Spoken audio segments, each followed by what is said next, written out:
Hey y'all, welcome back to 7th House Tarot. Today we're going to get a message. We're going to use the Intuitive Kev Kipperish deck, which is a nice visual deck versus the original tarot. Try to mix it up a little bit for you. But let's go ahead and get things started here.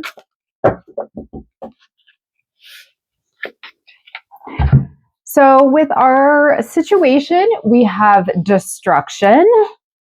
Our challenge is a Karmic Masculine. Enamor is our basis. Soulmate in our recent past. Obsession in our crowning energy. Manifestation in our near future. It's good and spicy. Work, labor, and efforts in your energy.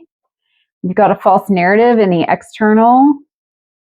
Manipulation in the hopes and fears. And faith in our likely outcome. Okay. All right. This looks spicy already, y'all. So let's get started. So in the situation, I see destruction. So for me, this is like the tower in the original tarot.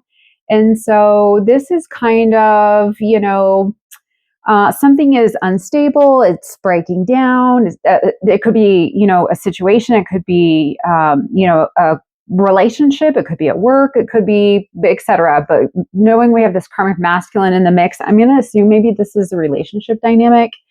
But, it's not just like a chaos energy. It's a necessary clearing here with just this destruction card. So something raw, disruptive, but deeply cleansing. Okay. So next we have in our challenge, we've got this Karmic Masculine energy. So this might be a person or energy pattern representing this Karmic Masculine. So somebody embodying control, ego, avoidance, or lessons tied to power and accountability here. If it's not a person, the challenge could be about breaking a cycle with someone who triggers karmic lessons or detaching from a repeating dynamic where the masculine energy dominates or manipulates rather than nurtures in this situation.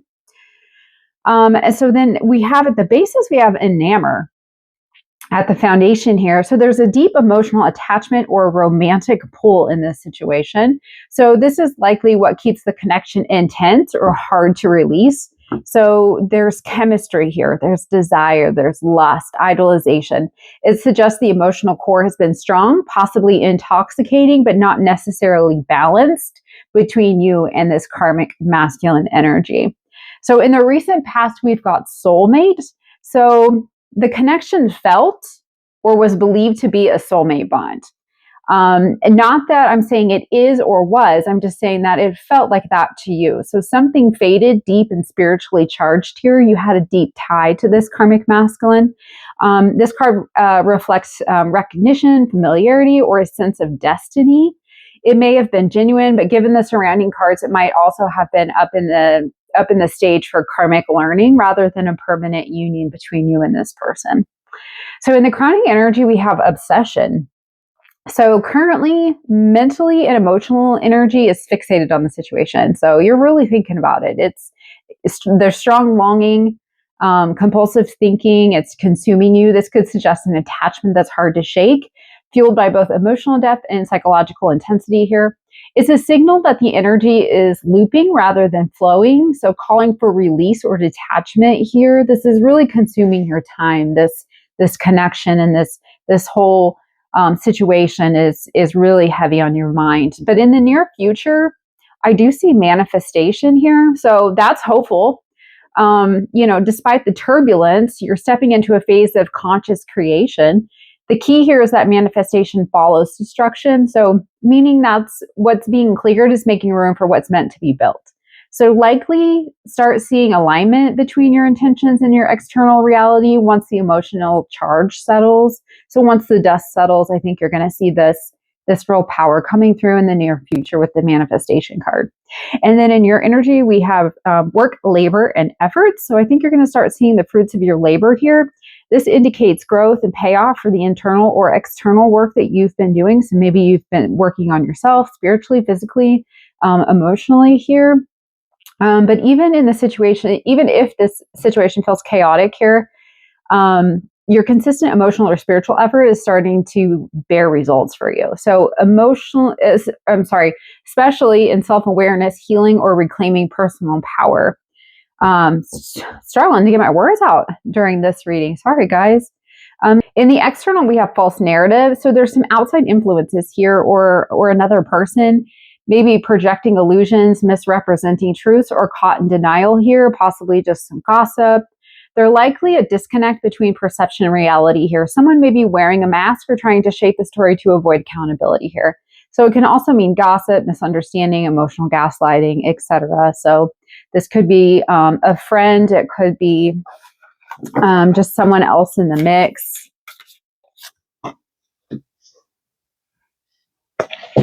Okay, so we pulled a couple extras here. We've got empowerment, shocking, surprise, unexpected. Okay, so that tells me that whoever is this external that's spreading the rumors and the gossip, I think that you are going to be shocked that this person is spinning this narrative.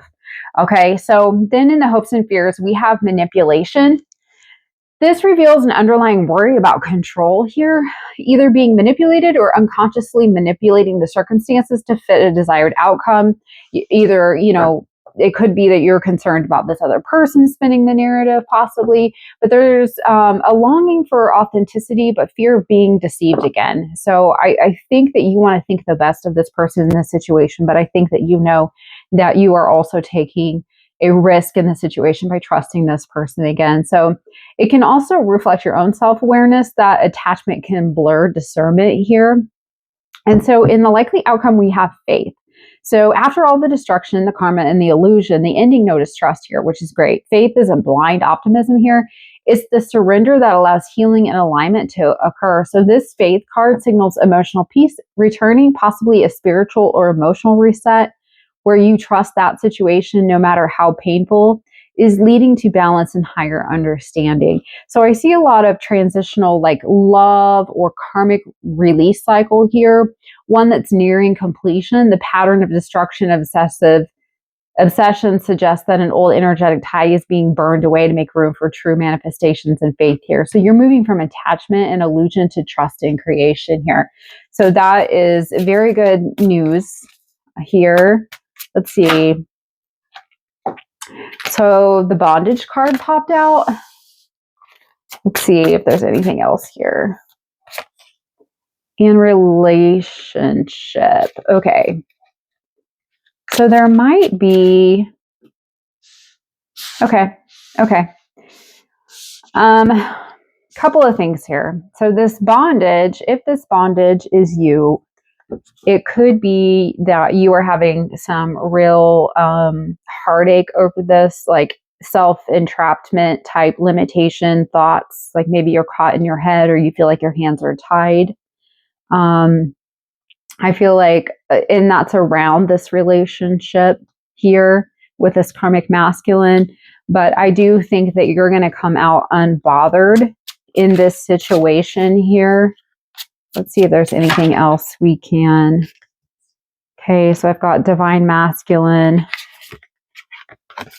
false, karma. Okay, so I think this gentleman, this masculine is going to get their karma. I think things are going to settle up for you. With this karma card, I kind of feel like that is my like my justice card in the original tarot. Like things are going to the scales are going to balance, and that person is going to get what they deserve in the situation, if that makes sense.